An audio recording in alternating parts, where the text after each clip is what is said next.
India's most preferred retirement community, Ananya's Nana Nani Homes, Coimbatore, welcomes you for an exclusive inside tour for senior citizens.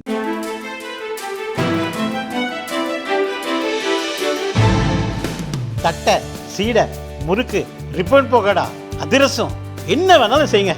ஒரே ஒரு 5 litre இதய மந்த்ரா கடல் எண்ணெய் back ஒரு மாசம் முழுசுக்கும் அத்தனை சமையல முடிச்சு விடலாம். இதய மந்த்ரா. வணக்கம். செய்தி சுருக்கம். கூட்டத்தொடரை கட்டடிக்கும் எம்பிக்களுக்கு செக். பார்லிமெண்ட் மழைக்கால கூட்டத்தொடரில் எம்பிக்கள் வருகை பதிவில் புதிய முறை அறிமுகமாகிறது. கூட்டத்தொடர்களில் பங்கேற்க வரும் எம்பிக்கள் லாபியில் உள்ள டிஜிட்டல் பலகையில் கையொப்பமிட்டு வருகையை பதிவு செய்வது வழக்கம். சில சமயங்களில் அதிக எம்பிக்கள் கூடுவதால் கூட்டம் அலைமோதும். மேலும் சிலர் வருகையை பதிவு செய்துவிட்டு சபை நடவடிக்கையில் பங்கேற்காமல் வெளியே செல்வதும் நடக்கிறது. இதை தடுப்பதற்காக வரும் 21 துவங்கும் மழைக்கால கூட்டத்தொடரில் வருகை பதிவில் எம்பிக்களுக்கு புதிய முறை அறிமுகமாகிறது. இதன்படி லாபியில் சென்று வருகை பதிவேட்டில் கையெழுத்து போடுவதற்கு பதில் எம்பிக்கள் அவரவர் இருக்கைக்கு சென்று மின்னணு முறையில் வருகையை பதிவு செய்ய வேண்டும். இந்த முறையை அமல்படுத்துவதில் லோக்சபா சபாநாயகர் ஓம் பிர்லா மிகவும் ஆர்வமாக இருக்கிறார். உங்களுடன் ஸ்டாலின் திட்டம் இன்று துவக்கி வைக்கிறார் முதல்வர். கடலூர் மாவட்டம் சிதம்பரத்தில் உங்களுடன் ஸ்டாலின் திட்டத்தை முதல்வர் ஸ்டாலின் இன்று துவக்கி வைக்கிறார். இதற்காக அவர் சென்னை தாம்பரத்தில் இருந்து ராமேஸ்வரம் செல்லும் எக்ஸ்பிரஸ் ரயிலில் சிதம்பரம் சென்றார். ரயில் நிலையத்தில் அமைச்சர்கள் வேலு, பன்னீர்செல்வம், சிவசங்கர் உள்ளிட்டோர் பூங்கொத்து கொடுத்து வரவேற்றனர். மேளதாளங்கள் முழங்க உற்சாக வரவேற்பு அளிக்கப்பட்டது. பின்னர் சிதம்பரம் கீழ வீதியில் உள்ள ஒரு விடுதிக்கு காரில் சென்றார். வழிநெடுகிலும் மேளதாளங்கள், கரகாட்டம், மயிலாட்டம், ஒயிலாட்டம் உள்ளிட்ட நிகழ்ச்சிகளுடன் திமுகவினர் வரவேற்பு அளித்தனர்.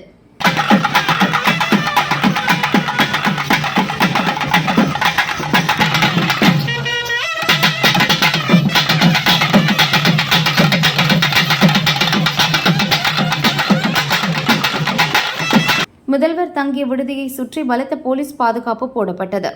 ஸ்டாலின் வருகையொட்டி தனியார் மற்றும் அரசு பஸ்கள் இயக்கப்படவில்லை. இதனால் சென்னை உள்ளிட்ட பல்வேறு இடங்களுக்கு செல்லும் பயணிகள் கடும் அவதியடைந்தனர். வேங்கை வயல் போல் திருவாரூர் பள்ளியில் சம்பவம். சூறையாடிய கும்பல். அமைச்சர் சொல்வது என்ன?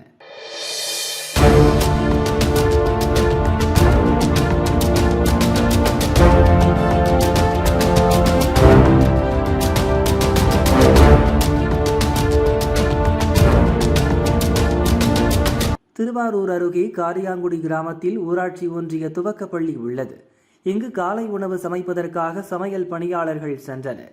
சமையல் அறையில் இருந்த பொருட்கள் உடைத்து நொறுக்கப்பட்டு மளிகை பொருட்கள் சிதறி கிடந்தன. பிளாஸ்டிக் குடிநீர் தொட்டி உடைக்கப்பட்டு அதில் மலமும் கலக்கப்பட்டிருந்தது. இந்த செயலில் ஈடுபட்டவர்கள் பள்ளி வளாகத்தில் சிக்கன் சமைத்து சாப்பிட்டுவிட்டு கழிவுகளை அங்கேயே போட்டுவிட்டு சென்றிருப்பது தெரிய வந்தது. திருவாரூர் தாலுகா போலீசார் ஆய்வு செய்து விசாரணை நடத்தினர். குடிநீர் தொட்டியில் மலம் கலந்த விவகாரம் அறிந்த கிராம மக்கள், பெற்றோர்கள் பள்ளி முன் திரண்டனர். சமூக விரோதிகளை உடனடியாக கைது செய்ய வேண்டும் என வலியுறுத்தினர்.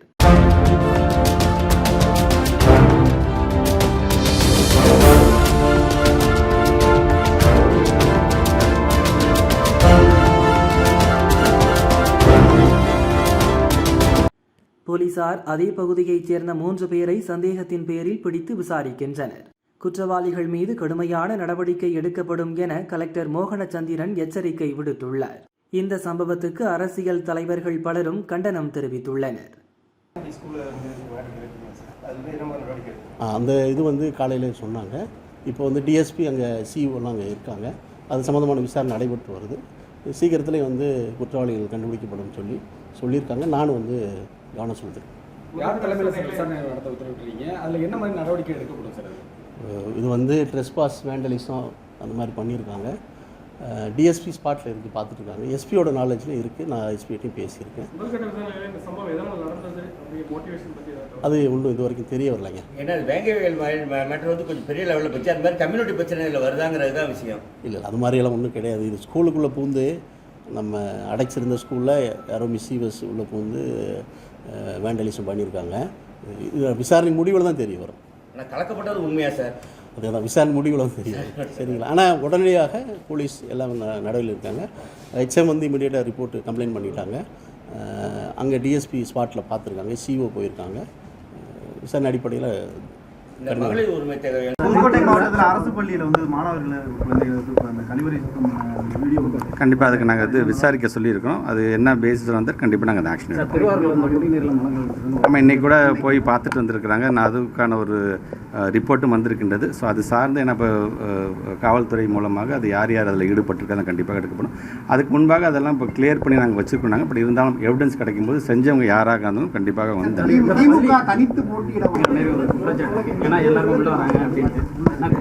இல்லை இப்போ நீங்கள் சொன்ன மாதிரி தான். இப்போ நீங்கள் திருவாரூர் மாவட்டத்தை சார்ந்திருக்கின்ற ஒரு தகவல் சொல்லியிருக்கீங்க இல்லையா? நீங்கள் அது சார்ந்து யார் யார் அந்த மாதிரியான விதத்தில் வந்து பள்ளிக்கூடத்தை தவறான விதத்தில் பயன்படுத்துகிறார்களோ அவர் மீது கண்டிப்பாக என்னென்ன நடவடிக்கை எடுக்கணும்னு அது கண்டிப்பாக எடுக்கப்படும்.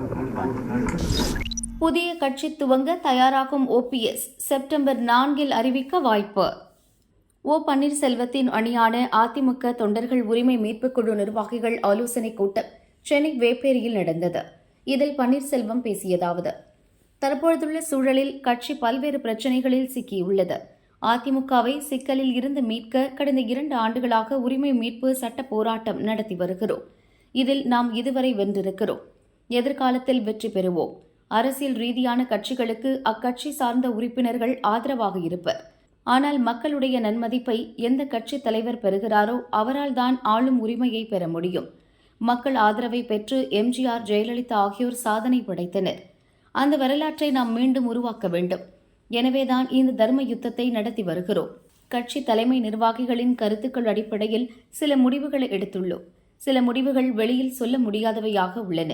அந்த முடிவுகளின்படி மாவட்ட வாரியாக ஆலோசனைக் கூட்டம், மாநில மாநாடு போன்றவை விரைவில் நடத்தப்படும். அதிமுக எந்த மாநாடு நடத்தினாலும் அது வரலாறு படைக்கும். அனைத்து மாவட்டங்களிலும் செயல் வீரர்கள் கூட்டம் நடத்திய பின் மதுரையில் செப்டம்பர் 4 மாநில மாநாடு நடத்தப்படும்.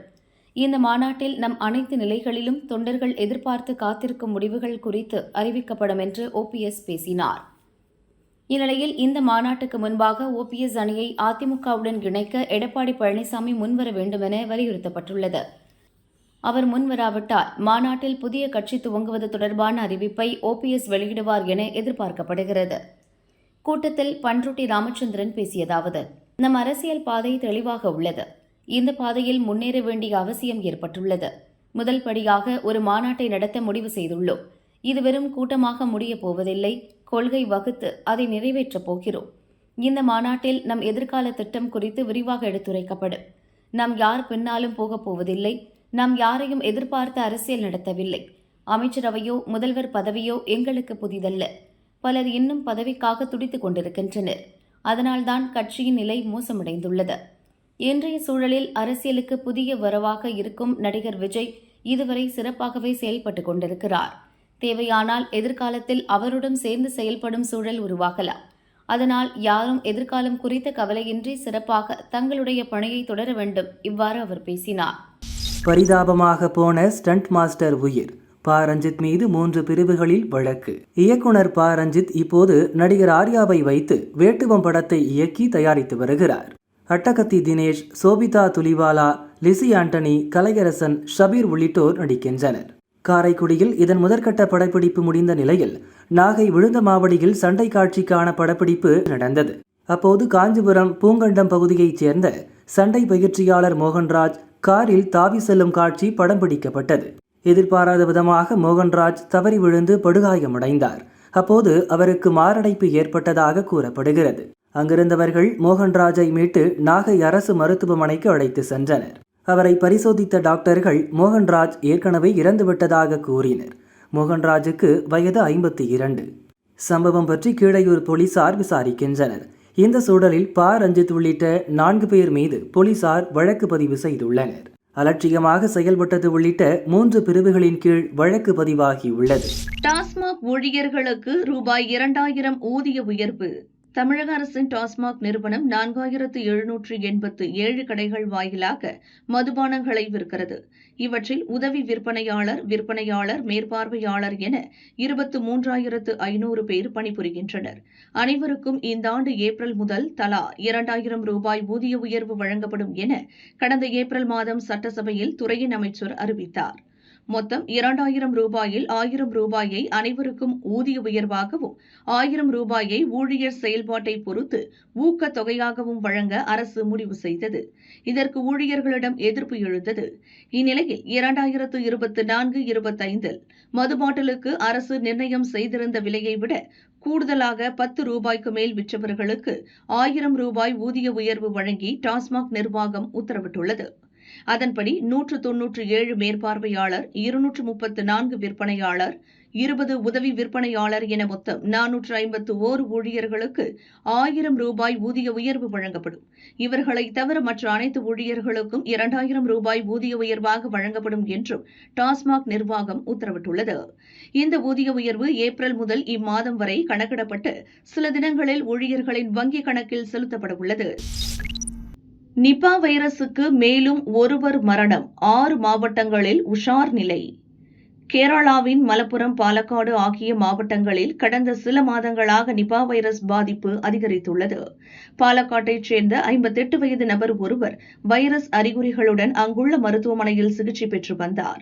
சிகிச்சை பலனின்றி நேற்று முன்தினம் அவர் பலியானார். அவரது இரத்த மாதிரிகளை பரிசோதித்ததில் நிபா வைரஸ் பாதிப்பு இருப்பது உறுதி செய்யப்பட்டது. மலப்புரத்தைச் சேர்ந்த பள்ளி மாணவி 10 நாட்களுக்கு முன் பலியான நிலையில் தற்போது 2வது நபர் பலியாகியுள்ளார். இதற்கிடையே பாலக்காடு, மலப்புரம், கோழிக்கோடு மாவட்டங்களில் வைரஸ் அறிகுறிகளுடன் 50க்கும் மேற்பட்டோர் மருத்துவமனைகளில் அனுமதிக்கப்பட்டுள்ளனர். இதேபோல் நிபா வைரஸால் பலியானோர் மற்றும் அறிகுறி உள்ளோருடன் தொடர்பில் இருந்த 500க்கும் மேற்பட்டோர் தொடர் கண்காணிப்பில் வைக்கப்பட்டுள்ளனர். இதனைத் தொடர்ந்து கோழிக்கோடு, மலப்புரம், திருச்சூர், வயநாடு, கண்ணூர், பாலக்காடு ஆகிய மாவட்டங்களில் உஷார் நிலை பிறப்பிக்கப்பட்டு தீவிர நோய் தடுப்பு நடவடிக்கைகள் மேற்கொள்ளப்பட்டு வருவதாக மாநில சுகாதாரத்துறை அமைச்சர் வீணா ஜார்ஜ் கூறினார். நிபா வைரஸ் பரவி வருவதால் கேரளாவிலிருந்து தமிழகத்திற்கு வருபவர்களை தீவிர பரிசோதனைக்கு பிறகே சுகாதாரத்துறையினர் அனுமதிக்கின்றனர். வௌவால்கள், உமிழ்நீர் மற்றும் அவை ருசித்த பழங்கள் மூலம் நிபா வைரஸ் தாக்கம் ஏற்படுவதால் மக்கள் எச்சரிக்கையுடன் இருக்கவும் அறிவுறுத்தப்பட்டுள்ளது. வயநாடு அருகே தமிழக எல்லையையொட்டி அமைந்துள்ள நீலகிரி மாவட்டத்தின் பந்தலூர் அருகே அதிக அளவில் வௌவால்கள் முகாமிட்டுள்ளதால் அங்கு வசிக்கும் மக்கள் அச்சத்தில் உள்ளனர்.